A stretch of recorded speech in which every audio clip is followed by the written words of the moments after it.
Selamat sore teman-teman. Kali ini kita akan mempelajari cara input bukti potong ibu pot pasal 2126. Nah, sebelumnya kita perlu aktivasi. Untuk video aktivasi teman-teman dapat lihat di video sebelum ini ya. Langkah-langkahnya itu kita membuka website DJP online dengan menginput NPWP, kata sandi, dan CAPTCHA. Kemudian klik login. Muncul tampilan informasi. Selanjutnya kita klik lapor. Klik ini pra pelaporan.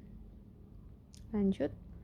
Klik ibu pot pasal 2126. Nah, tampilannya itu seperti ini teman-teman. Dashboardnya. Kita klik bukti potong. Kali ini kita mau membuat bukti potong untuk imbalan bukan pegawai. Nanti kalau untuk pegawai tetap saya akan buat di video berikutnya lagi ya. Nah, klik daftar bupot pasal 21, klik rekam. Tampilannya seperti ini. Perekaman bukti potong pasal 21. Bulanan dan final atau tidak final. Terbagi menjadi identitas wajib pajak yang dipotong, jenis pemotongan pasal 21, penghitungan PPh pasal 21, dan penanda tanganan bukti pemotongan.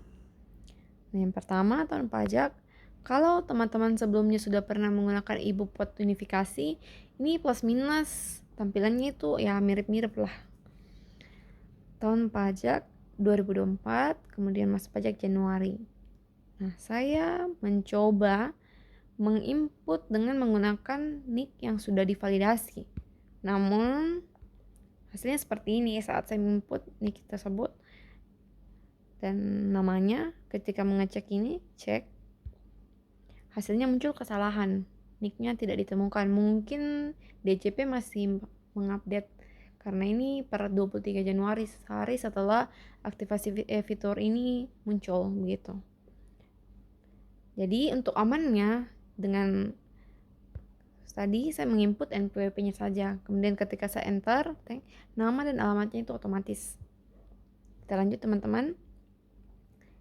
Karena tadi kita mau mengisi imbalan bukan pegawai, kodenya itu 09 untuk bukan pegawai lainnya dengan jumlah penghasilan 5,3 juta, DPP-nya diperoleh dari 50% dikali jumlah penghasilan 2.650.000, tarifnya itu tarif lapis pertama yaitu 5%, jadi 2.650.000 dikalikan 5%, hasilnya 132.500.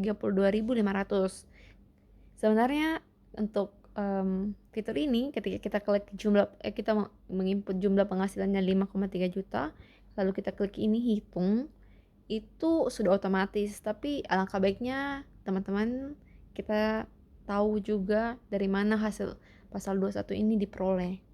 Lanjut, pendatangan sebagai pengurus, kemudian pendatangan bukti potong ini berdasarkan daftar penandatangan yang kita input ya teman-teman.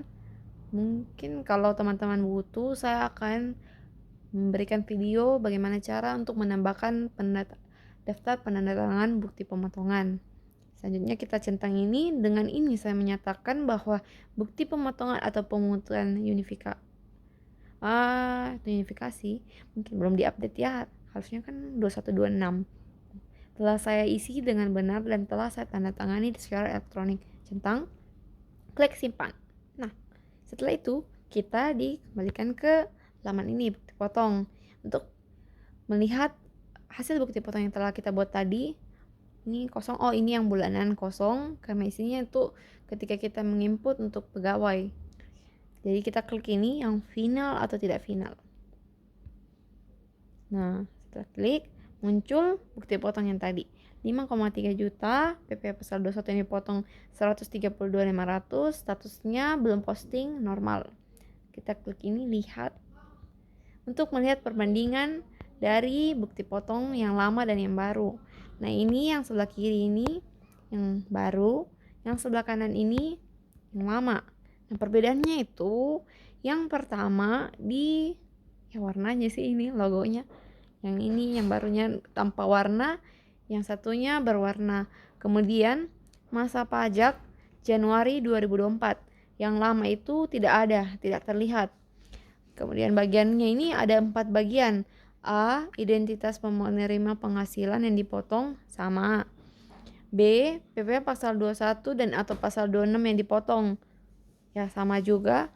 Yang C ini nomor dokumen referensi fasilitas atau surat keterangan domisili. Biasanya tuh kalau yang beberapa perusahaan atau bukan perusahaan, orang pribadi yang menerima fasilitas tidak dipotong atau fasilitas lainnya.